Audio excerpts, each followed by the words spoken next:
नमस्कार दोस्तों, मैं राणा चंदन स्टडी अफेयर्स के यूट्यूब चैनल पे आप सभी का एक बार फिर से स्वागत करता हूं। दोस्तों, बिहार स्पेशल की जो सीरीज चल रही है उसके तहत हम लोग प्राचीन बिहार के इतिहास से संबंधित महत्वपूर्ण टॉपिक को कवर कर रहे हैं। इसी क्रम में पिछले क्लास में हम लोगों ने महात्मा बुद्ध से संबंधित, व्यक्तिगत जीवन से संबंधित सारे घटनाओं को क्रमवार समझा था और फिर एमसीक्यू के माध्यम से प्रश्नोत्तर को भी सॉल्व किया था। उसी के तहत आज प्राचीन बिहार के इतिहास के अगले क्लास यानी 7वें क्लास में हम लोग महात्मा बुद्ध द्वारा स्थापित बौद्ध धर्म से संबंधित जितने भी सारे फैक्ट्स हैं उनको 50 एमसीक्यू के माध्यम से सॉल्व करेंगे और फिर व्याख्या के माध्यम से इस पूरे कंसेप्ट को क्लियर करने की कोशिश करेंगे। दोस्तों, इसीलिए मैंने इसका नाम रखा है बौद्ध धर्म स्पेशल। और पार्ट 1 इसलिए रखा है क्योंकि बौद्ध धर्म से संबंधित बहुत सारे प्रश्न केवल बिहार से रिलेटेड नहीं, जब राष्ट्रीय स्तर पे भी जो प्रतियोगिताएं आयोजित की जाती है वहाँ भी पूछे जाते हैं। तो हम लोग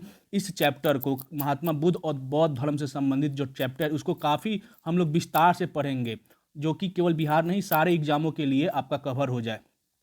तो इसमें मैं कोशिश करूँगा 2 वीडियो में बौद्ध धर्म को ख़त्म कर दूँ, लेकिन अगर ज़रूरत पड़ी तो तीसरी क्लास भी इसकी आ सकती है। तो आप लोग घबराइएगा नहीं, काफ़ी इत्मीनान से हम लोग और काफ़ी ब्रॉडली इस टॉपिक को कवर करेंगे परीक्षा की दृष्टि से। ठीक है, आज जो बौद्ध धर्म स्पेशल पार्ट 1 है, इसमें हम लोग जिन टॉपिक को कवर करेंगे उनमें है बौद्ध धर्म की स्थापना से संबंधित सारे फैक्ट्स को कवर करेंगे। फिर बौद्ध सिद्धांत क्या क्या थे, बौद्ध धर्म में जो त्रिरत्न है वो क्या है, 4 आर्य सत्य इसको स्पष्ट करेंगे, अष्टांगिक मार्ग, 10 शील, बौद्ध दर्शन और बौद्ध संघ की जो कार्यपालिका थी वो कैसे कार्य करती थी। इन सारे टॉपिक्स को 50 एमसीक्यू के माध्यम से सॉल्व करेंगे और फिर व्याख्या के माध्यम से इसे समझने का भी प्रयास करेंगे। ठीक है दोस्तों, तो आज की जो प्रश्न सीरीज है उसकी शुरुआत करते हैं और पहला प्रश्न लेते हैं।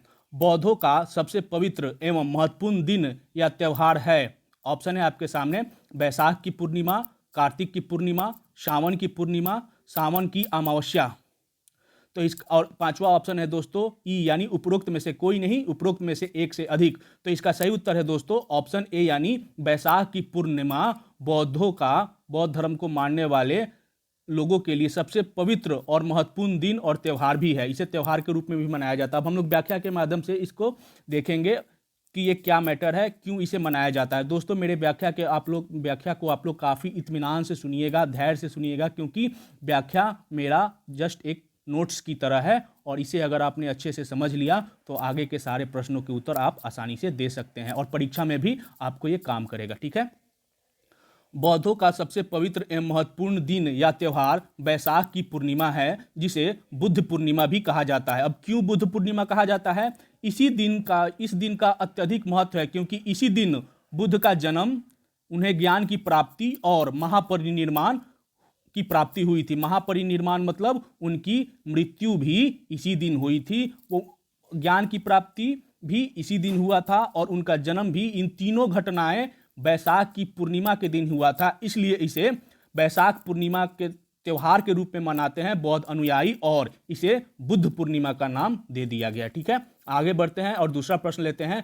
बैसाख पूर्णिमा को बौद्ध धर्म में किस नाम से जाना जाता है? ऑप्शन है आपके सामने, महापरिनिर्वाण, निर्वाण, बुद्ध पूर्णिमा, बसंत पूर्णिमा। तो चूंकि महात्मा बुद्ध के जन्म, ज्ञान और मृत्यु तीनों ही बैसाख की पूर्णिमा से हुई थी, इसलिए बैसाख की पूर्णिमा को किस रूप में बौद्ध धर्म मनाते हैं, बौद्ध अनुयायी मनाते हैं? बुद्ध पूर्णिमा। तो इसका सही उत्तर होगा ऑप्शन सी और पिछले प्रश्न के व्याख्या में हम लोगों ने इसकी चर्चा कर ली है। ठीक है, आगे बढ़ते हैं, तीसरा प्रश्न लेते हैं। बौद्ध धर्म में बैसाख की पूर्णिमा महत्वपूर्ण है क्योंकि इसी दिन, अब आपको ऑप्शन दिए जा रहे हैं।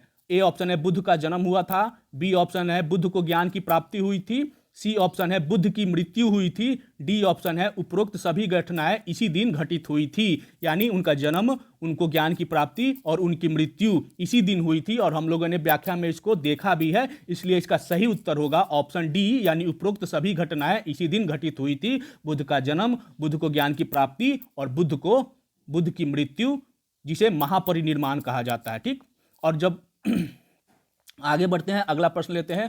महापरिनिर्वाण मंदिर अवस्थित है, ये मंदिर कहाँ अवस्थित है? तो आप लोग लिंक करिएगा, पिछले क्लास के पिछले वीडियो में हम लोगों ने पढ़ा था कि बुद्ध की मृत्यु कहाँ हुई थी? कुशीनगर में, जो वर्तमान यूपी का है कुशीनगर, वहां पे उनकी मृत्यु हुई थी। उसका पुराना नाम कुशीनारा था, तो कहीं कहीं कुशीनगर कहीं कुशीनारा दोनों मिलता है, तो आप दोनों शब्द एक ही हैं। और वहां मृत्यु हुई थी और उनके मृत्यु की घटना को बौद्ध धर्म में महापरिनिर्वाण कहा जाता है। और महापरिनिर्वाण इसलिए वहां हुआ था, इसलिए उनको वहां पे महापरिनिर्वाण मंदिर का निर्माण भी कराया गया है। इसलिए ऑप्शन है आपके सामने कुशीनगर में, सारनाथ में, बोधगया में, श्रावस्ती में। तो इसका सही उत्तर होगा दोस्तों ऑप्शन ए यानी कुशीनगर में। व्याख्या में हम लोग देखते हैं, महापरिनिर्वाण मंदिर उत्तर प्रदेश के कुशीनगर जिले में स्थित है। और ये कुशीनगर कहाँ है? उत्तर प्रदेश में।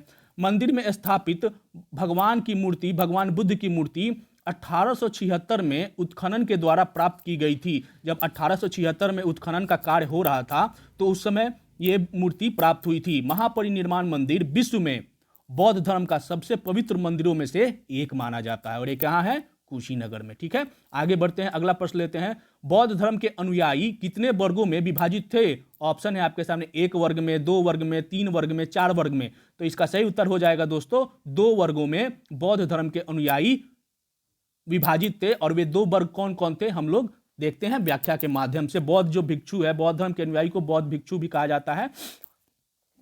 बौद्ध बुद्ध के अनुयायी को बौद्ध भिक्षु कहा जाता था। ये लोग एक संगठन के रूप में इकट्ठा रहते थे और संगठन के रूप में इकट्ठा रहते थे, इसी कारण बुद्ध ने इसे संघ कहा है। स्त्रियों को भी संघ में प्रवेश की अनुमति दी गई थी। आपको पता है कि पहली जो स्त्री भिक्षुणी बनी थी वो थी उनकी मौसी प्रजापति गौतमी, और अपने प्रिय शिष्य आनंद के कहने पर वैशाली में। पिछले क्लास में हम लोगों ने इसको सॉल्व किया। ठीक है, बौद्ध संघ के सदस्यों को समान अधिकार प्राप्त था। सारे जो संघ के सदस्य थे उन्हें समान अधिकार प्राप्त था। बौद्ध धर्म के अनुयायी को 2 वर्गों में विभाजित थे। बौद्ध धर्म के अनुयायी कितने वर्गों में विभाजित थे? 2 वर्गों में। कौन कौन? पहले थे उपासक और दूसरे थे भिक्षु।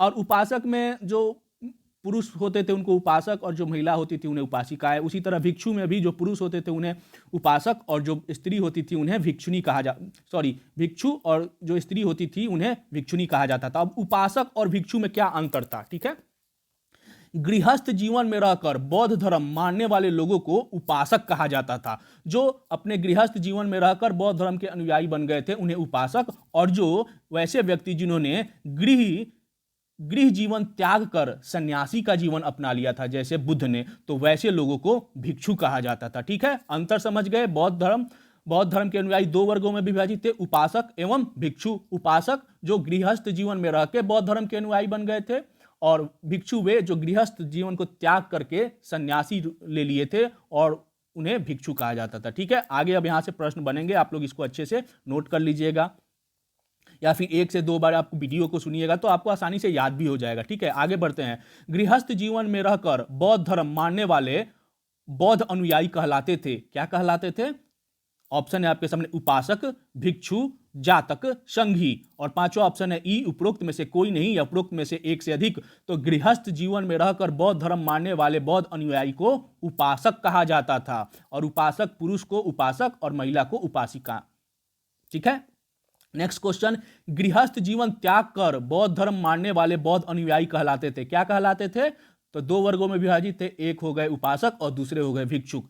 गृह जीवन में रहकर बौद्ध धर्म के अनुयायी को उपासक, और जिन्होंने गृह जीवन को त्याग करके सन्यासी जीवन को चुन लिया था उन्हें भिक्षु कहते थे। ऑप्शन बी सही है, भिक्षु। नेक्स्ट क्वेश्चन, आज का 8वां प्रश्न, बौद्ध धर्म में नैतिक जीवन के आधार से संबंधित कितने सील बताए गए? आपने पढ़ा होगा, एग्जाम में बार बार पूछे जाते हैं कि बौद्ध धर्म के सीलों की संख्या कितनी है। ऑप्शन है आपके सामने 3, 5, 8, 10।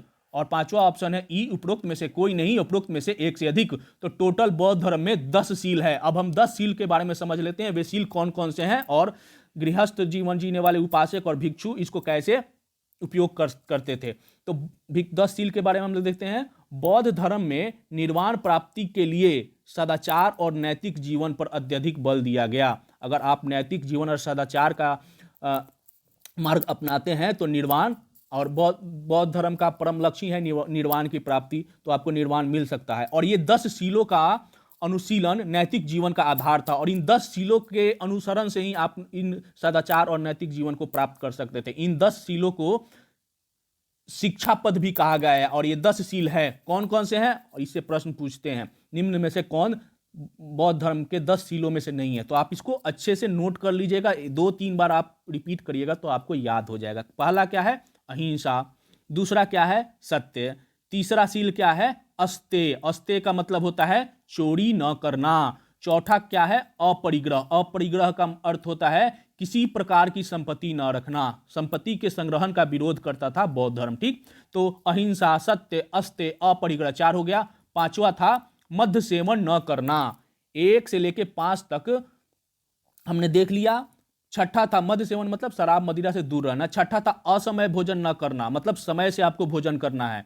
सातवां था सुखप्रद बिस्तर पर न सोना। आठवां है आभूषणों का त्याग।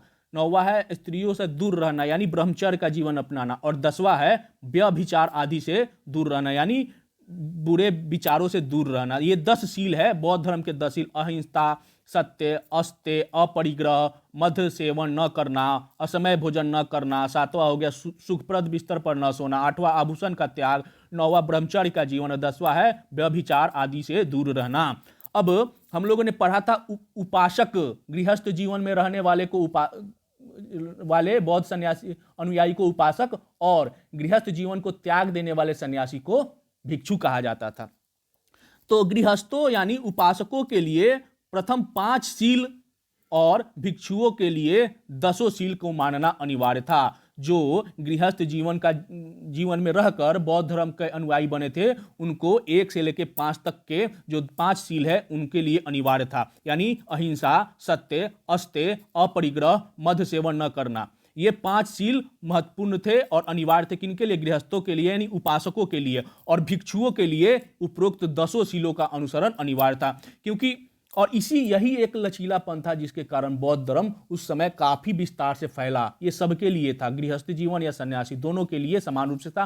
और लचीलापन था कि 1 से लेकर 5 तक गृहस्थ वाले और 10 सील का अनुशीलन करना था भिक्षुओं के लिए। ठीक है, आप इसको अच्छे से समझिए। बाकी सारे प्रश्न आपके दिमाग में आसानी से सारे प्रश्नों के उत्तर आप देते जाएंगे। ठीक है, तो अगला प्रश्न लेते हैं। बौद्ध धर्म के 10 सीलों में से एक अपरिग्रह का अर्थ है। अपरिग्रह हमने देखा था 10 सील में से एक है, उसका अर्थ भी समझाया था। अब आपको चुनना है ऑप्शन में से। चोरी न करना, मद्य सेवन न करना, किसी प्रकार की संपत्ति न रखना, ब्रह्मचर्य का जीवन जीना। उपरोक्त में से कोई नहीं, उपरोक्त में से एक से अधिक। तो अपरिग्रह का अर्थ है किसी प्रकार की संपत्ति न रखना। आपने यहां पे उसको देखा भी था। ठीक, आगे बढ़ते हैं और आज का 10वां प्रश्न लेते हैं। बौद्ध धर्म के उपासकों, अब उपासक किसे कहते थे? बौद्ध धर्म के अनुयायी 2 वर्गों में विभाजित थे। कौन कौन? उपासक और भिक्षु।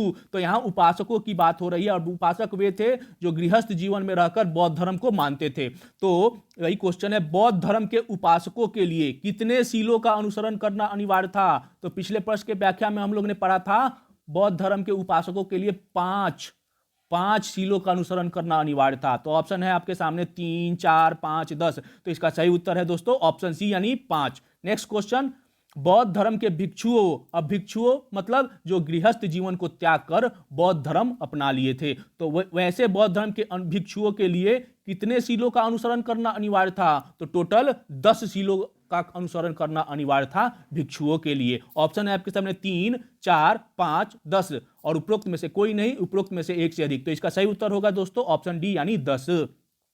आराम से इत्मीनान से पीछे बातों को रिपीट करते हुए हम लोग आगे बढ़ेंगे तो हमारे सारे क्वेश्चन, सारे डाउट्स आसानी से क्लियर होते जाएंगे और याद भी होते जाएंगे। इसलिए मैं पुरानी बातों को दोहराता हूं। ठीक है, नेक्स्ट क्वेश्चन, बौद्ध धर्म के त्रिरत्न का क्या अभिप्राय है? मतलब बौद्ध धर्म के त्रिरत्न में कौन कौन से शामिल है? ऑप्शन है आपके सामने ए त्रिपिटक, ऑप्शन बी बुद्ध, धम्म और संघ, ऑप्शन सी सील, समाधि और संघ, ऑप्शन डी सत्य, अहिंसा व करुणा और ऑप्शन ई उपरोक्त में से कोई नहीं, उपरोक्त में से एक से अधिक। तो इसका सही उत्तर है दोस्तों बौद्ध धर्म के त्रिरत्न कहा जाता है बुद्ध, धम्म और संघ को। धम्म की चर्चा यहां धर्म से होती है तो ये 3 वर्ड है बुद्ध, धम्म और संघ। इसको बौद्ध धर्म में त्रिरत्न कहा गया है। ठीक है, बौद्ध धर्म के त्रिरत्न बुद्ध, धम्म और संघ। और ये महत्वपूर्ण क्वेश्चन है, बार बार बीपीएससी में पूछा गया है कई बार। नेक्स्ट क्वेश्चन, महात्मा बुद्ध ने दुख के कारण तथा उसके समाधान से संबंधित कितने आर्य सत्य बतलाए हैं? ऑप्शन है आपके सामने 3, 4, 8, 10। तो आर्य सत्यों की संख्या महात्मा बुद्ध के बताए अनुसार 4 है। 4 आर्य सत्य होते, त्रिरत्न 3 होते हैं, 8 अष्टांगिक मार्ग होते हैं और 10 सील होते हैं। ठीक है, आप इसको नोट कर लीजिएगा। अब हम लोग व्याख्या में देखते हैं ये 4 आर्य सत्य कौन कौन से। बुद्ध के प्रथम उपदेश को धर्मचक्र प्रवर्तन की संज्ञा दी जाती है। जो प्रथम उपदेश इन्होंने सारनाथ में दिया था उसको धर्मचक्र प्रवर्तन की संज्ञा दी जाती। पिछले क्लास में हम लोगों ने, पिछले वीडियो में इन सब सारी बातों की चर्चा कर चुके हैं। तो धर्मचक्र प्रवर्तन क्या है आप लोगों को पता होना चाहिए। उनका यह उपदेश दुख के कारण तथा उसके समाधान से संबंधित था। और जो पहला उपदेश दिया था जिसे धर्मचक्र प्रवर्तन कहा गया है, उनका मेन जो बिंदु था, उपदेश का टॉपिक था, वो दुख था, दुख का कारण था तथा उसके समाधान से संबंधित उस पर चर्चा हुई थी, उपदेश दिए थे। और इसे ही 4 आर्य सत्य कहा जाता है। और वे 4 आर्य सत्य है दुख, और इसका मतलब है दुख है, दुख इस धरती पे व्याप्त है, संसार में दुख है। दूसरा है आर्य सत्य है दुख समुदाय, मतलब दुख का कारण है, दुख एक नहीं है, कई कारणों से आप दुखी हैं। और तीसरा है दुख निरोध, यानी दुख का निरोध है, दुख को रोका जा सकता है। और चौथा है दुख निरोध गामिनी प्रतिपदा, यानी ये निरोध होगा, दुख निरोध का मार्ग भी है, इसे कहा जाता है दुख निरोध गामिनी प्रतिपदा। तो 4 आर्य सत्य है दुख, दुख समुदाय, दुख निरोध और दुख निरोध गामिनी प्रतिपदा। और ये कब दिया था इन्होंने? प्रथम जो उनका प्रथम उपदेश था जिसे धर्मचक्र प्रवर्तन कहा गया है, उसी के समय इन 4 आर्य सत्यों के बारे में उन्होंने कहा था। ठीक है, तो बुद्ध के 3 त्रिरत्न में बुद्ध, धम्म और संघ, और 4 त्रिरत्न में 3 और 4 आर्य सत्य में 4, दुख, दुख समुदाय, दुख निरोध और दुख निरोध गामिनी प्रतिपदा। आगे बढ़ते हैं, अगला प्रश्न लेते हैं। भगवान बुद्ध ने निम्नलिखित 4 आर्य सत्यों का प्रतिपादन किया, नीचे दिए गए कूट का प्रयोग करके उन्हें सही क्रम से सजाइए। 1 नंबर में कौन था, 2 नंबर में कौन था, 3 नंबर में कौन था, 4 नंबर में कौन था। पिछले प्रश्न के व्याख्या में हम लोग इसकी चर्चा कर चुके हैं। तो दुख है, यह एक है, दुख का कारण है, दुख जो 4 नंबर में है, दूसरा है दुख का कारण है। तो 1 नंबर 1 पे हो जाएगा, 4 नंबर जो है वो 2 पे होगा। तो यहाँ ए ऑप्शन में वो चीजें दिख रही है, ए और बी में ऑप्शन दिख रही है। आगे बढ़ते हैं। और तीसरा आर्य सत्य था दुख का निरोध है, दुख को रोका जा सकता है। तो 2 नंबर हो जाएगा 3 नंबर में। तो यहाँ ए ऑप्शन में ये तीनों मैच कर रहा है, 1, 4, 3। और चौथा था दुख निरोध का मार्ग है, और यानी 3 नंबर जो है चौथे स्थान पर, इसलिए कूट में जो ए ऑप्शन है वही सही है। दुख है, दुख का कारण है, दुख का निरोध है, दुख निरोध का मार्ग भी है। ठीक है, और इसका सही उत्तर है दोस्तों ऑप्शन ए, 1, 4, 2, 3। आगे बढ़ते हैं, आज का 15वां प्रश्न लेते हैं। बौद्ध ग्रंथों में मध्यमा प्रतिपदा, जिसे मध्यम मार्ग भी कहा जाता है, किसे कहा जाता है? मध्यम प्रतिपदा या मध्यम मार्ग किसको कहा गया? यह संज्ञा किसके लिए दी गई है? ऑप्शन है आपके सामने, त्रिरत्न को, त्रिपीटक को, 4 आर्य सत्य को, अष्टांगिक मार्ग को, उपरोक्त में से कोई नहीं, उपरोक्त में से एक से अधिक। तो इसका सही उत्तर है दोस्तों 4 आर्य सत्य को ही बौद्ध ग्रंथों में मध्यमा प्रतिपदा या मध्यम मार्ग कहा गया है, 4 आर्य सत्य। ठीक है, इसको नोट कर लीजिएगा, इसी को मध्यम मार्ग या मध्यम प्रतिपदा कहा गया है। ठीक है, आगे बढ़ते हैं, अगला प्रश्न लेते हैं। पिछले प्रश्न का व्याख्या हम लोग देखते हैं। गौतम बुद्ध ने 4 आर्य सत्य में दुख निरोध के उपाय बताए हैं। इन चारों आर्य सत्यों में दुख निरोध का उपाय बताया गया है। इसे दुख निरोध गामिनी प्रतिपदा कहा गया है। इसे मध्यमा प्रतिपदा या मध्यम मार्ग भी कहा जाता है। 4 आर्य सत्य को ही मध्यम मार्ग कहा जाता है। उनके इस मध्यम प्रतिपदा के 8 सोपान है, जो उन्होंने इसके निवारण हेतु, जो दुख के निवारण हेतु जो सोपान बताए हैं 4 आर्य सत्य में, उनके 8 सोपान हैं। कितने? मध्यम प्रतिपदा के यानी मध्यम मार्ग के 8 सोपान हैं, और इन्हीं 8 सोपानों को अष्टांगिक मार्ग कहा जाता है। और इन अष्टांगिक मार्गों को हम लोग देख लेते हैं। पहला है सम्यक दृष्टि, दूसरा है सम्यक संकल्प, तीसरा है सम्यक वाक, चौथा है सम्यक कर्मांत, पांचवा है सम्यक आजीव, छठा है सम्यक व्यायाम, सातवां है सम्यक स्मृति, आठवां है सम्यक समाधि। और इन 8 सोपानों को ही अष्टांगिक मार्ग कहा जाता है। अब इसका अर्थ क्या है? सम्यक दृष्टि, वस्तु के वास्तविक स्वरूप की समझ। सम्यक संकल्प, लोभ, द्वेष व हिंसा से मुक्त विचार। सम्यक वाक, इसका अर्थ है अप्रिय वाचनों का त्याग। सम्यक कर्मांत, यानी सत्कर्मों का अनुसरण। सम्यक आजीव, 5वां जो मार्ग है, सोपान है, वो है सम्यक आजीव, सदाचार युक्त जीवन आजीवन। छठा जो है सम्यक व्यायाम यानी मानसिक और शारीरिक स्वास्थ्य। सातवां है सम्यक स्मृति यानी सात्विक भाव। और आठवां है सम्यक समाधि यानी एकाग्रता। 2 से 3 बार अगर आप इसको मनन करिएगा, सोचिएगा, तो ये 8 अष्टांगिक मार्ग याद हो जाएंगे। वाक से है, कर्म से है, जीवन से है, व्यायाम से है, ठीक है, दृष्टि से है, संकल्प से है, स्मृति से है और समाधि से है। आगे बढ़ते हैं, अगला प्रश्न लेते हैं। मध्यम प्रतिपदा के कितने सोपान हैं? 3, 5, 8, 10। तो पिछले प्रश्न के व्याख्या में हम लोग ने देखा था कि मध्यम प्रतिपदा के 8 सोपान है जिन्हें अष्टांगिक मार्ग कहा जाता है। तो सही उत्तर है ऑप्शन सी यानी 8 सोपान है मध्यम प्रतिपदा, मध्यम मार्ग के 8 सोपान है। ठीक है, अगला प्रश्न। महात्मा बुद्ध द्वारा बताए गए अष्टांगिक मार्ग और उसके अर्थ के संबंध में निम्नलिखित में से कौन सुमेलित नहीं है? आपको कौन सा जो हम लोगों ने ये अर्थ बताया था इसमें से आपको चुनना है। मैं कोशिश करूंगा कि 2 क्वेश्चन के माध्यम से ही सारे को रटा दूं आपको।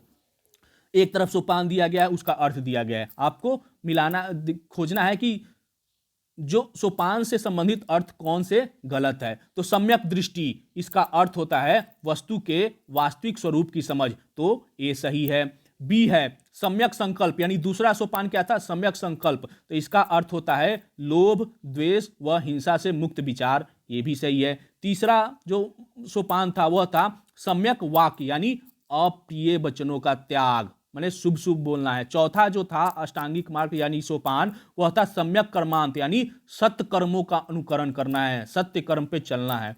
तो इसके अनुसार पांचवा जो ऑप्शन है उपरोक्त सभी सुमेलित है और यही सही होगा। तो इसका सही उत्तर है ऑप्शन ई। Next question. महात्मा बुद्ध द्वारा बताए गए अष्टांगिक मार्ग और उसके अर्थ के संबंध में निम्नलिखित में से कौन सुमेलित नहीं है?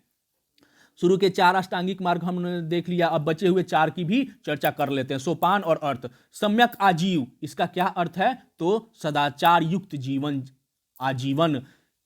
नेक्स्ट बी ऑप्शन है सम्यक व्यायाम, इसका अर्थ क्या है? मानसिक और शारीरिक स्वास्थ्य, ये भी सही है। सी ऑप्शन है सम्यक स्मृति और इसका अर्थ था सात्विक भाव, ये भी सही है। और 8वां और अंतिम सोपान जो था अष्टांगिक मार्ग का वो था सम्यक समाधि और इसका अर्थ होता है एकाग्रता। तो 5वां ऑप्शन है उपरोक्त सभी सुमेलित है और यही सही है, इसलिए इसका भी उत्तर होगा ऑप्शन ई यानी उपरोक्त सभी सुमेलित है। ठीक है, तो हम लोगों ने 8 सोपान की चर्चा कर ली, उसे ही अष्टांगिक मार्ग कहा जाता है। आपको 1 से 2 बार अगर सुनिएगा या मनन करिएगा आपको याद हो जाएंगे। बुद्ध के अनुसार किसका पालन करने के उपरांत मनुष्य की भव तृष्णा नष्ट हो जाती है और उसे निर्वाण प्राप्त होता है? ऑप्शन है आपके सामने अष्टांगिक मार्ग, बौद्ध धर्म के त्रिरत्न, बौद्ध धर्म के 4 आर्य सत्य और डी ऑप्शन है 10 शील। उपरोक्त में से कोई नहीं, उपरोक्त में से एक से अधिक। तो इसका सही उत्तर है दोस्तों अष्टांगिक मार्ग। अष्टांगिक मार्ग का अनुपालन करने से इंसान की जो भव तृष्णा होती है नष्ट हो जाती है और जो बौद्ध धर्म का परम लक्ष्य होता है निर्वाण, उसकी आपकी प्राप्ति होती है। ठीक है, और इसकी अष्टांगिक मार्ग की जो चर्चा है महात्मा बुद्ध ने धर्म चर्वक जो चर्चा की है, इसको कहाँ संकलन किया गया है? तो धर्मचक्र प्रवर्तन सूत्र के विषय में इसकी चर्चा की गई है। आगे बढ़ते हैं, अगला प्रश्न लेते हैं। अष्टांग मार्ग की संकल्पना अंग है दीपवंश की विषय वस्तु का, विद्यावदान की विषय वस्तु का, महापरिनिर्माण की विषय वस्तु का, धर्मचक्र परिवर्तन सूत्र की विषय वस्तु का। तो डी ऑप्शन सही है, धर्मचक्र परिवर्तन सूत्र की विषय वस्तु का वहां पे अष्टांग मार्ग की संकल्पना का अंग उसमें निमाहित किया गया। ठीक है, अगला प्रश्न लेते हैं। निम्नलिखित राज्यों में से किनका संबंध बुद्ध के जीवन से था? यानी किसी न किसी तरह बुद्ध उन राज्यों से जुड़े हुए थे। 4 दिए गए हैं, उनमें से चुनना है किन किन राज्यों से। एक है अवंती, दूसरा है गंधार, तीसरा है कोसल, चौथा है मगध। तो बुद्ध के जीवनी से संबंधित जो पिछला व्यक्तिगत जीवन से जितने भी कार्य था, जो उससे संबंधित पिछला जो वीडियो था उसको आप लोगों ने अच्छे से सुना होगा, तो वहां पे कहीं भी अवंती और गंधार की चर्चा नहीं है। ठीक है, बचता है कोसल और मगध। तो हाँ, कोसल की राजधानी श्रावस्ती में महात्मा बुद्ध ने सबसे ज्यादा उपदेश दिए थे। टोटल 21 वास वहां किए थे, पिछले क्लास को आप याद करिएगा। और मगध, उन्होंने अपने बौद्ध धर्म के प्रचार का केंद्र बिंदु बनाया था मगध को, और सबसे पहले राजगीर ही पहुंचे थे जब उनको सारनाथ में जब वो सारनाथ में प्रथम उपदेश दिए थे, उसके बाद राजगीर ही गए थे। ठीक है, तो कोसल और मगध और राजगीर जो थी मगध की राजधानी थी, बिंबिसार उनका स्वागत किया था। ये दोनों ही बौद्ध धर्म से महात्मा बुद्ध से संबंधित है, इसलिए ऑप्शन में बी ऑप्शन में है केवल 2 और 4 वही सही भी होगा। व्याख्या में हम लोग देख लेते हैं। विकल्प में दिए गए महाजनपदों में से सिर्फ कोसल एवं मगध महाजनपद का संबंध बुद्ध के जीवन से था। गौतम बुद्ध ने अपनी शिक्षा के प्रचार प्रसार हेतु मगध एवं कोसल दोनों राज्यों का भ्रमण किया। उन्होंने मगध को अपने प्रचार का केंद्र बिंदु बनाया, तो वहीं कोसल राज्य की राजधानी श्रावस्ती में उन्होंने सबसे ज्यादा उपदेश दिए और टोटल 21 बार वह कोसल गए थे। ठीक है, अगला प्रश्न लेते हैं। महात्मा बुद्ध के दर्शन के संबंध में निम्नलिखित में से क्या सत्य है? उनके दर्शन के संबंधित ये ऑप्शन है आपके सामने। वह ईश्वरीय सत्ता में विश्वास नहीं रखते थे। बी ऑप्शन है उनके अनुसार संसार की समस्त वस्तुएं या पदार्थ सत्ताहीन हैं। उन्होंने आत्मचेतना पर सर्वाधिक बल दिया। उनके अनुसार संसार में कोई भी चीज स्थिर नहीं है। और पांचवा ऑप्शन है उपरोक्त सभी विकल्प सही है। तो इसका सही उत्तर है दोस्तों, ये उपरोक्त सारे ही विषय जो है, सारे ही विकल्प सही है। ठीक है, नेक्स्ट, और इसको बौद्ध धर्म के दर्शन में इसको समाहित किया गया। अनिश्वरवाद में उन्होंने कहा है ईश्वरीय सत्ता में विश्वास नहीं है उनको। शून्यतावाद, संसार की समस्त वस्तुएं या पदार्थ सत्ताहीन है। अनात्मवाद में आत्मचेतना पर सर्वाधिक बल दिया गया। क्षणिकवाद में संसार में कोई भी चीज अस्थिर नहीं है, यानी संसार अस्थिर और क्षणिक है। ये बुद्ध के दर्शन है। ये 4 दर्शन है, चारों दर्शन को आप याद कर लीजिएगा। इसका अर्थ क्या होता है उसको भी मनन कर लीजिएगा, याद हो जाएगा। ठीक है, आगे बढ़ते हैं, अगला प्रश्न लेते हैं। निम्नलिखित में से कौन महात्मा बुद्ध के दर्शन से संबंधित है? ऑप्शन है आपके सामने अनिश्वरवाद, तो ये था पिछले प्रश्न के व्याख्या में हम लोग देखे हैं। शून्यतावाद, ये भी है। अनात्मवाद, ये भी है। क्षणिकवाद, ये भी है। तो उपरोक्त सभी संबंधित है, इसलिए इसका सही उत्तर हो जाएगा ऑप्शन ई। ठीक है, आगे बढ़ते हैं। संसार अस्थिर और क्षणिक है का निम्न में किससे संबंधित है? किससे संबंध है? बुद्ध से, जैन से, गीता से, वेदांत थे। तो इन्होंने जो क्षणिकवाद में यह संकल्पना दी थी, देखो संसार में कोई भी चीज अस्थिर नहीं, यानी संसार अस्थिर व क्षणिक है। ठीक, तो ये बुद्ध से के दर्शन से संबंधित है। इसका सही उत्तर हो जाएगा ऑप्शन ए, यानी बुद्ध से। नेक्स्ट क्वेश्चन, बौद्ध संघ में शामिल होने को क्या कहा जाता था? बौद्ध संघ में जब आप एंट्री करते थे, अनुयायी बनते थे, बौद्ध धर्म के या बौद्ध संघ के अनुयायी बनते थे, तो उस प्रक्रिया को क्या कहा जाता था? उपदा परीक्षण, उपसंपदा, न्यायीकरण, और चौथा ऑप्शन है धम्म। पांचवा ऑप्शन है उपरोक्त में से कोई नहीं, उपरोक्त में से एक से अधिक। तो बौद्ध संघ में शामिल होने की प्रक्रिया को उपसंपदा कहा जाता था। ठीक है, अब हम लोग व्याख्या में इसको देखते हैं। व्याख्या हम लोग देख लेते हैं। बौद्ध संघ एवं उसकी कार्यपालिका।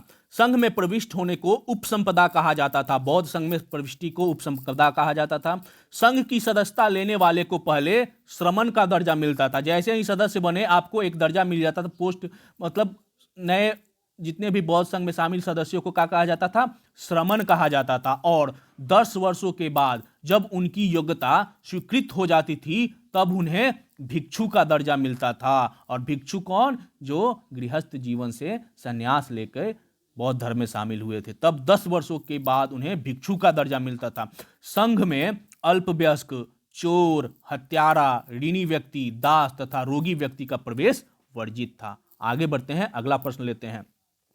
आज का 27वां प्रश्न है दोस्तों, बौद्ध संघ की सदस्यता ग्रहण करने के कितने वर्षों बाद किसी भी श्रमण को भिक्षु का दर्जा मिलता था? तो पिछले प्रश्न की व्याख्या में हम लोग ने इसकी चर्चा कर ली है। ऑप्शन है आपके सामने 1 वर्ष बाद, 3 वर्ष बाद, 5 वर्ष बाद, 10 वर्ष बाद। तो इसका सही उत्तर है दोस्तों ऑप्शन डी, यानी 10 वर्ष बाद व्यक्ति को श्रमण से भिक्षु का दर्जा प्राप्त होता था। ठीक है, बौद्ध संघ की सदस्यता लेने वाले को पहले कौन सा दर्जा मिलता था?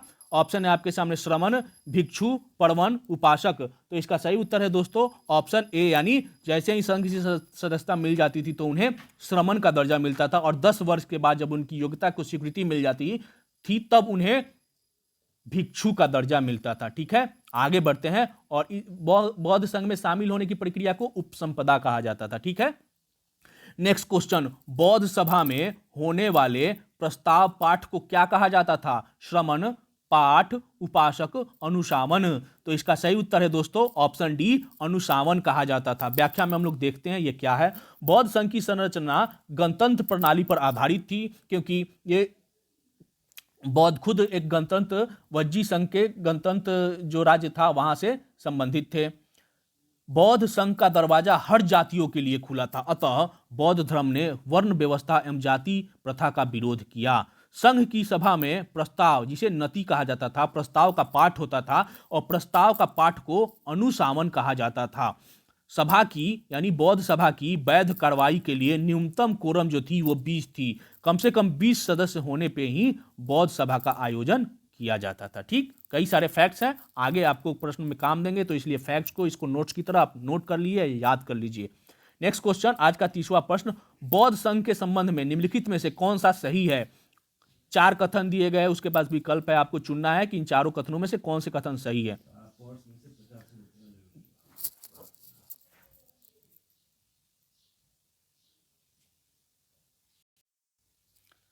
तो कथन हम लोग देख लेते हैं। बौद्ध संघ की संरचना गणतंत्र प्रणाली पर आधारित थी, तो पिछले प्रश्न के व्याख्या में हमने देखा भी है, तो एक सही है। बौद्ध संघ का दरवाजा हर जातियों के खुला था, यह भी सही था। बौद्ध संघ में अल्पवयस्क, चोर, हत्यारा, ऋणी व्यक्ति, दास तथा रोगी व्यक्ति का प्रवेश वर्जित था, यह भी सही है। बौद्ध धर्म ने वर्ण व्यवस्था एवं जाति प्रथा का विरोध किया, यानी सभी वर्णों, सभी जाति के लोग इसमें शामिल हो सकते थे, यानी उपरोक्त चारों कथन सही है। तो इसलिए इसका सही उत्तर होगा दोस्तों ऑप्शन डी, यानी 1, 2, 3, 4 सभी सही है। आगे बढ़ते हैं, अगला प्रश्न लेते हैं। बौद्ध सभा की वैध कार्रवाई के लिए न्यूनतम संख्या कितनी होती थी। 10, 20, 40, 50। उपरोक्त में से कोई नहीं, उपरोक्त में से एक से अधिक। तो इसका सही उत्तर है दोस्तों, वैध कार्रवाई के लिए जो कोरम थी वो 20 थी। ठीक है, आगे बढ़ते हैं। बौद्ध संघ में प्रत्येक 15वें दिन जो था, पूर्णिमा और अमावस्या के दिन, 15 दिनों पर पूर्णिमा और अमावस्या आता है, इन 15वें दिन को आयोजित होने वाली सभा को क्या कहा जाता था। हर 15 दिन पर बौद्ध संघ में सभा आयोजित होती थी, और वह 15 कौन सा दिन था, पूर्णिमा और अमावस्या को। तो उस सभा को जो आयोजित होती थी उसे किस नाम से जाना जाता था बौद्ध धर्म में।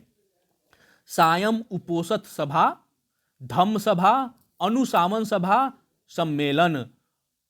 तो अनुशासन किसे कहा जाता था, बौद्ध सभा में जो पाठ होता था उसे अनुशासन कहा जाता है। पिछले प्रश्न में हमने देखा है, तो इसका सही उत्तर है दोस्तों ऑप्शन ए, यानी सायं उपोषण सभा कहा जाता था। ठीक है, बौद्ध संघ में प्रत्येक 15वें दिन यानी पूर्णिमा और अमावस्या को सायं उपोषण नामक सभा होती थी, जिसमें पातिमोक्ष का पाठ किया जाता है। थोड़ा हार्ड वर्ड आपको मिल रहा है, लेकिन कोई नहीं, 1-2 बार आप सुनिएगा तो याद हो जाएगा। इस पाठ के, किस पाठ के, तो जो सायं उपोषण सभा होती थी उसमें पातिमोक्ष पाठ होता था। उस पाठ के माध्यम से सभा में प्रत्येक सदस्य स्वयं नियमों के उल्लंघन को स्वीकार करता था। अगर आपने कोई नियम उल्लंघन किया है तो इस पाठ के माध्यम से आपको स्वयं ही स्वीकार करना था। जितने भी अनुयायी या सदस्य होते थे वे स्वयं स्वीकार करते थे उन्होंने बौद्ध धर्म के इस नियम का उल्लंघन किया है। गंभीर अपराध पर वयस्कों एवं वृद्धों की एक समिति होती थी और वह विचार करती थी और सदस्यों को प्रायश्चित करने या संघ से निकालने की आज्ञा देती। जैसा उनका दंड होता था, जितना बड़ा नियम का उल्लंघन होता था, उसके अनुसार समिति विचार करती थी, उसे दंड भी देती थी और संघ से निकालने तक की भी आज्ञा देती थी। ठीक, पातिमोक्ष पाठ क्या है, तो विनय पिटक।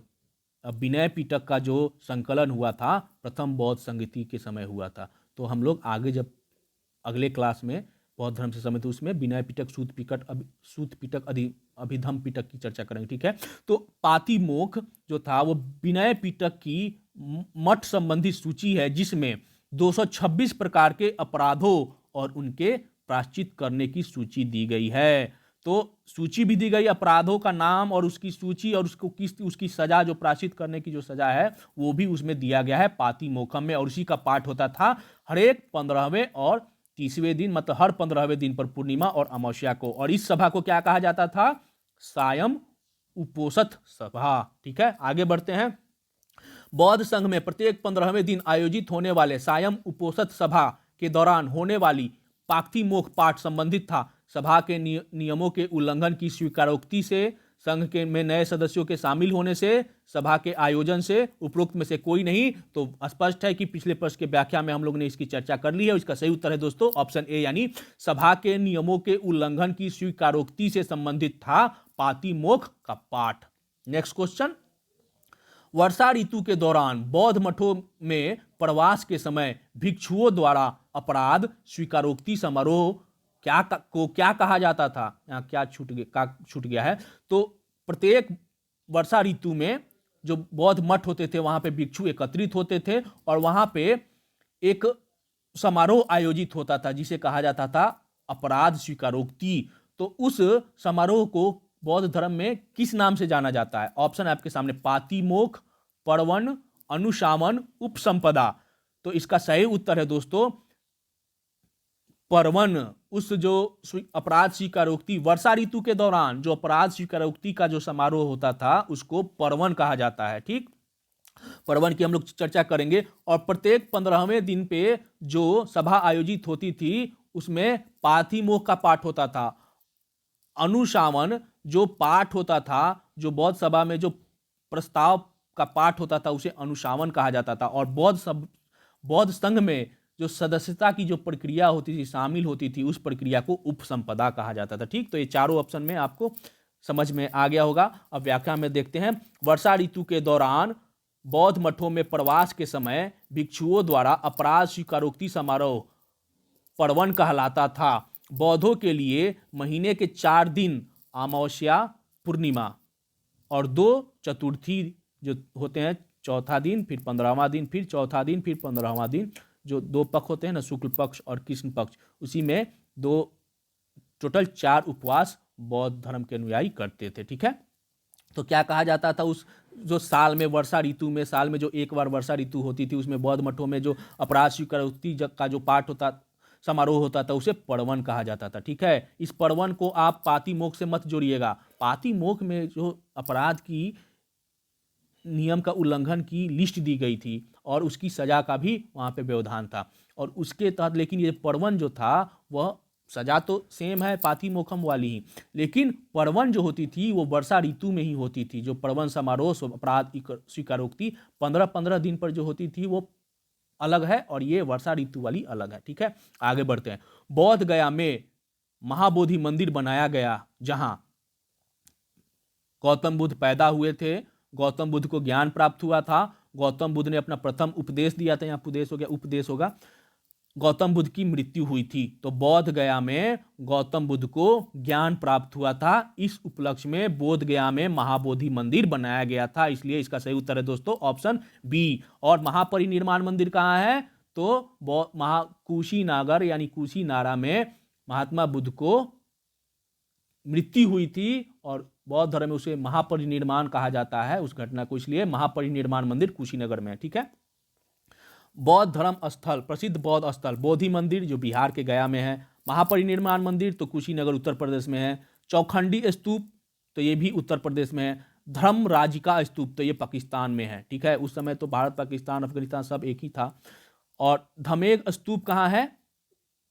उत्तर प्रदेश में।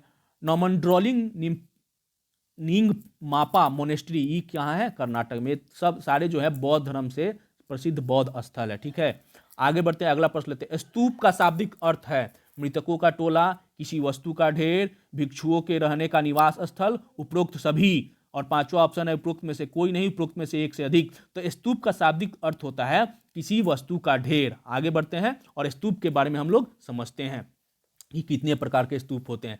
स्तूप का शाब्दिक अर्थ है किसी वस्तु का ढेर। स्तूपों को मुख्यतः 4 भागों में बांटा गया। 4 प्रकार के स्तूप की चर्चा बौद्ध धर्म में की गई है। पहला है शारीरिक स्तूप, दूसरा है पारिभोगिक स्तूप, तीसरा है उद्देशिका स्तूप और चौथा है पूजार्थक स्तूप। किस तरह के स्तूप का निर्माण क्यों होता है, ये 4 स्तूप में आपको अब देखते हैं। इसमें शारीरिक स्तूप जिसको किसको कहा जाता है? जिसमें बुद्ध के शरीर, धातु, केश और दंत इत्यादि को रख के स्तूप का निर्माण किया गया है, वैसे स्तूप को शारीरिक स्तूप कहते हैं।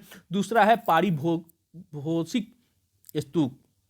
पारिभोगिक स्तूप, इसमें महात्मा बुद्ध द्वारा उपयोग की हुई वस्तुएं जैसे भिक्षापात्र, चीवर, संघाटी, पादुका आदि को रखकर स्तूप का निर्माण किया गया। तो आपको शब्द से ही पता चला जाएगा, शरीर के अंग को रख के जो स्तूप बना उसे शारीरिक स्तूप, पारिभोगिक जिन्होंने उसका उपयोग किया है अपने जीवन में उसको रख के जो स्तूप का निर्माण किया गया उसे पारिभोगिक स्तूप कहा गया। उद्देशिका स्तूप है, इसका संबंध बुद्ध के जीवन से जुड़ी घटनाओं की स्मृति से जुड़े स्थानों से हैं। जहाँ जहाँ वे उनकी स्मृति से जो महत्वपूर्ण स्थान है वहाँ पे जो स्तूप बनाए गए हैं उसे उद्देशिका स्तूप कहते हैं।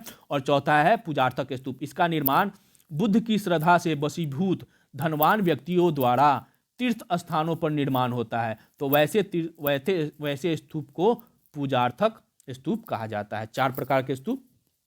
नेक्स्ट क्वेश्चन, बौद्ध स्तूपों कितने प्रकार के होते हैं? बौद्ध स्तूप कितने प्रकार के होते हैं? 1, 2, 3, 4, मतलब बौद्ध स्तूपों को कितने भागों में बांटकर देखा जा सकता है? 1, 2, 3, 4 तो हम लोगों ने पिछले व्याख्या में देखा है 4 भागों में होते हैं बौद्ध स्तूप, 4 प्रकार में बांटकर देखा जा सकता है। और उसकी चारों का लिस्ट भी हम लोगों ने देख लिया है, शारीरिक, पारिभोगिक, उद्देशिका और पूजार्थक स्तूप। ठीक, अगला प्रश्न लेते हैं, वैसे स्तूप जिसमें बुद्ध के शरीर, धातु, केश और दंत आदि को रखा जाता है वह कहलाता है शारीरिक स्तूप, पारिभोगिक स्तूप, उद्देशिका स्तूप, पूजार्थक स्तूप। उपरोक्त में से कोई नहीं, उपरोक्त में से एक से अधिक। तो शारीरिक अंगों से संबंधित स्तूप को शारीरिक स्तूप कहा जाता है। ठीक है। बुद्ध की श्रद्धा से वशीभूत धनवान व्यक्तियों द्वारा तीर्थ स्थानों पर निर्मित स्तूप क्या कहलाते हैं? शारीरिक स्तूप, पारिभोगिक स्तूप, उद्देशिका स्तूप, पूजार्थक स्तूप। तो इसको कहते हैं पूजार्थक स्तूप, यानी डी इसका सही उत्तर है। और इसकी इन सारे स्तूपों की चर्चा हम लोगों ने पिछले व्याख्या में की है, इसलिए हम लोग आसानी से इसका उत्तर बता सकते हैं। ठीक है। बुद्ध के जीवन से जुड़ी घटनाओं की स्मृति से जुड़े स्थानों पर बने स्तूप को क्या कहते हैं? शारीरिक स्तूप तो नहीं, वे बुद्ध के शरीर से संबंधित स्तूप है। पारिभोगिक स्तूप तो नहीं, उन्होंने जो उपयोग किया अपने जीवन में वैसे उससे संबंधित जो स्तूप बनते हैं उसे पारिभोगिक स्तूप कहते हैं। इसे कहते हैं उद्देशिका स्तूप। तो बुद्ध के जीवन की घटनाओं की स्मृति से जुड़े स्थानों पर जो स्तूप बनते हैं उन्हें उद्देशिका स्तूप कहते हैं, इसलिए इसका उत्तर होगा सी। नेक्स्ट क्वेश्चन, महात्मा बुद्ध के द्वारा उपयोग की हुई वस्तुओं को रखकर जिस स्तूप का निर्माण किया जाता था कहलाता था? इसका हो जाएगा ऑप्शन बी, यानी पारिभोगिक स्तूप। ठीक है, आगे बढ़ते हैं, अगला प्रश्न लेते हैं। बौद्ध ग्रंथों में प्रयुक्त चैत्य जो शब्द है इसका शाब्दिक अर्थ क्या होता है? जन्म संबंधी, ज्ञान संबंधी, चिता संबंधी, गृह त्याग संबंधी। तो इसका सही उत्तर है दोस्तों ऑप्शन सी, यानी चिता संबंधी। चैत्य का शाब्दिक अर्थ होता है चिता से समान, चिता समान। ठीक, तो व्याख्या में हम लोग देख लेते हैं। चैत्य का शाब्दिक अर्थ होता है चिता समान या चिता संबंधी। एक चैत्य एक बौद्ध मंदिर है, चैत्य को ही वर्तमान में बौद्ध मंदिर कहा जाता है, जिसमें एक स्तूप समाहित होता है। पूजार्थक स्तूप को चैत्य कहा जाता है। अब पूजार्थक स्तूप क्या है आपको पता है, बिहार। अब बिहार की चर्चा कर लेते हैं। बिहार किसे कहते हैं? बौद्ध चैत्यों के पास भिक्षुओं को रहने के लिए आवास बनाया जाता है। भिक्षु कौन होते हैं, उपासक कौन होते हैं, ये आप जानते हैं। तो जो आवास बनाए जाते हैं बौद्ध भिक्षुओं के लिए बौद्ध चैत्यों के नज़दीक में, उसे ही बिहार कहा जाता है। और इसी बिहार के नाम पर बिहार हमारे राज्य, जिस राज्य में हम लोग रहते हैं, खासकर मैं अपनी बात कर रहा हूँ या आप लोग में से भी अधिक, उसे बिहार कहा गया। ठीक है। चैत्यों के उपासना स्थल में परिवर्तित हो जाने के कारण उसके समीप ही बिहार का निर्माण होने लगा। ठीक है, तो बिहार और चैत्य क्या है आपको समझ में आ गया होगा। अगला प्रश्न लेते हैं। भिक्षुओं के रहने के लिए बनाए गए आवास को क्या कहते हैं? तो बिहार कहते हैं। इसका सही उत्तर होगा ऑप्शन बी। नेक्स्ट क्वेश्चन, प्रथम बुद्ध प्रतिमा का निर्माण किस शैली में हुआ था? गंधार शैली में, मथुरा शैली में, द्रविड़ शैली में, अमरावती शैली में। तो इसका सही उत्तर है दोस्तों प्रथम बुद्ध प्रतिमा मथुरा शैली में बनी थी और सर्वाधिक बुद्ध प्रतिमा गंधार शैली में है। ठीक है, प्रथम बुद्ध प्रतिमा मथुरा और सर्वाधिक बुद्ध प्रतिमा का निर्माण गंधार शैली में हुआ है। नेक्स्ट 45वां प्रश्न, बुद्ध की सर्वाधिक मूर्तियों का निर्माण किस शैली में हुआ है? तो पिछले प्रश्न के व्याख्या में हम लोग ने इसकी चर्चा कर ली है। प्रथम बुद्ध मूर्ति मथुरा शैली में और सर्वाधिक बुद्ध मूर्तियों का निर्माण गंधार शैली में हुआ है, इसलिए इसका उत्तर ए होगा। नेक्स्ट क्वेश्चन, बुद्ध ने आम जनता को किस भाषा में उपदेश दिए? ऑप्शन है आपके सामने, पाली, प्राकृत, संस्कृत, हिंदी। उपरोक्त में से कोई नहीं, उपरोक्त में से एक से अधिक। तो सर्वाधिक उस समय आम जनता की जो भाषा थी वह पाली थी और बुद्ध ने भी अपने उपदेश पाली भाषा में ही दिए, इसलिए बौद्ध धर्म का उस समय व्यापक विस्तार हुआ था। वे ईश्वर और बुद्ध ने आम जनता की भाषा पाली में उपदेश दिए। उनके अनुसार सृष्टि दुखमय, क्षणिक एवं आत्महीन है। इसकी चर्चा हम लोग पहले भी कर लिए हैं। वे ईश्वर और अपौरुषे वेद की सत्ता को अस्वीकार करते थे। वो ईश्वर और वेद को नहीं मानते थे। बुद्ध के ने जन्म आधारित वर्ण व्यवस्था को अस्वीकार किया। जन्म से जो वर्ण व्यवस्था जो बनी आ रही थी, वर्णों पे आधारित, जन्म पे आधारित जो वर्ण व्यवस्था, उसको भी बुद्ध ने नकार दिया था। ठीक है, आगे बढ़ते हैं, अगला प्रश्न लेते हैं। महात्मा बुद्ध के संबंध में निम्नलिखित में से कौन सा कथन सत्य है? अब 3 कथन दिए गए, उसके बाद ऑप्शन दिया गया, आपको चुनना है। तो हम लोग देखते हैं कथन। इनके अनुसार यानी बुद्ध के अनुसार सृष्टि दुखमय, क्षणिक एवं आत्मविहीन है। तो पिछले प्रश्न के व्याख्या में हम लोग देख लिए हैं, ये सही है। दूसरा कथन है वे ईश्वर यानी बुद्ध ईश्वर एवं अपौरुषे वेद की सत्ता को अस्वीकार करते हैं, ये भी सही है। बुद्ध ने जन्म आधारित वर्ण व्यवस्था को अस्वीकार किया है, ये भी सही है। तो इसके अनुसार ऑप्शन डी जो है 1, 2 और 3 सभी कथन सही है। ठीक है, आगे बढ़ते हैं, अगला प्रश्न लेते हैं, 48वां प्रश्न। महात्मा बुद्ध द्वारा दिए गए कार्य कारक कारण सिद्धांत को किस नाम से जाना जाता है? महात्मा बुद्ध ने एक कार्य कारण सिद्धांत दिया था, उसको किस नाम से जाना जाता है? महापरिनिर्वाण, महापरिनिष्क्रमण, धर्मचक्र परिवर्तन, प्रतीत्य समुत्पाद। तो इसका सही उत्तर यही होगा, प्रतीत्य समुत्पाद। महात्मा बुद्ध के अनुसार एक वस्तु के विनाश के पश्चात दूसरे की उत्पत्ति होती है। प्रत्येक घटना के पीछे कार्य कारण का संबंध होता है। प्रत्येक घटना के पीछे कोई ना कोई कार्य और उसका कारण होता है, तभी वो घटना घटित होती है। कार्य कारण का यही सिद्धांत को महात्मा बुद्ध ने प्रतीत्य समुत्पाद के नाम से जाना जाता है। ठीक है, आगे बढ़ते हैं। निर्वाण का अर्थ है दीपक का बुझ जाना, जीवन मरण के चक्कर से मुक्त हो जाना। ए और बी दोनों। और निर्वाण का अर्थ होता है दीपक का बुझ जाना या जीवन मरण के चक्र से मुक्त हो जाना। और बुद्ध को जो निर्वाण प्राप्त हुआ था यानी मृत्यु हुई थी, उसको बौद्ध धर्म में महापरिनिर्वाण कहा जाता है। ठीक है, तो इसका सही उत्तर होगा ऑप्शन सी, ए और बी दोनों। निर्वाण का अर्थ होता है दीपक का बुझ जाना, अर्थात जीवन मरण के चक्र से मुक्त हो जाना, उनकी मृत्यु हो जाना। बुद्ध ने निर्वाण प्राप्त करने को कहा है, अर्थात इच्छाओं और तृष्णाओं से छुटकारा, जिससे जन्म मरण के बंधन से मुक्ति मिल जाती है। बुद्ध ने मध्यम मार्ग यानी मध्यमा प्रतिपदा का उपदेश दिया है। नेक्स्ट क्वेश्चन और आज का अंतिम प्रश्न। मध्यम मार्ग यानी मध्यमा प्रतिपदा का उपदेश संसार को किसने दिया? महात्मा बुद्ध ने, महावीर ने, मोहम्मद साहब ने, ईसा मसीह में? उपरोक्त में से कोई नहीं, उपरोक्त में से एक से अधिक। तो इसका उत्तर है दोस्तों ऑप्शन ए यानी मध्यम मार्ग या मध्यमा प्रतिपदा का उपदेश संसार को महात्मा बुद्ध ने दिया। तो आज के जो प्रश्न की सीरीज थी बौद्ध धर्म से संबंधित, वो समाप्त होती है। बौद्ध धर्म के पार्ट 2 में हम आगे भी इसको जारी रखेंगे। 1 से 2 वीडियो और आएंगे बौद्ध धर्म से संबंधित। उसके बाद बौद्ध धर्म महात्मा बुद्ध कंप्लीट हो जाएगा, उसके बाद आगे हम लोग बढ़ेंगे। तो आप इस वीडियो को अच्छे से देखिएगा, सुनिएगा। और दोस्तों, अगर आपको हमारा ये वीडियो अच्छा लगे तो हमारे चैनल को सब्सक्राइब जरूर कर लीजिएगा, अपने दोस्तों को भी शेयर करिएगा। जितना आप लोग ज़्यादा संख्या में मेरे वीडियो को देखेंगे, लाइक करेंगे, शेयर करेंगे, सब्सक्राइब करेंगे, मेरे जो वीडियो बनाने की जो उत्साह है वो और बढ़ता है, मुझे प्रेरणा मिलती है। तो इसलिए आप लोग चैनल को सब्सक्राइब जरूर करिएगा। ठीक है दोस्तों, आज के लिए बस इतना ही। कल अगले वीडियो में हम आगे बौद्ध धर्म की चर्चा करेंगे। धन्यवाद।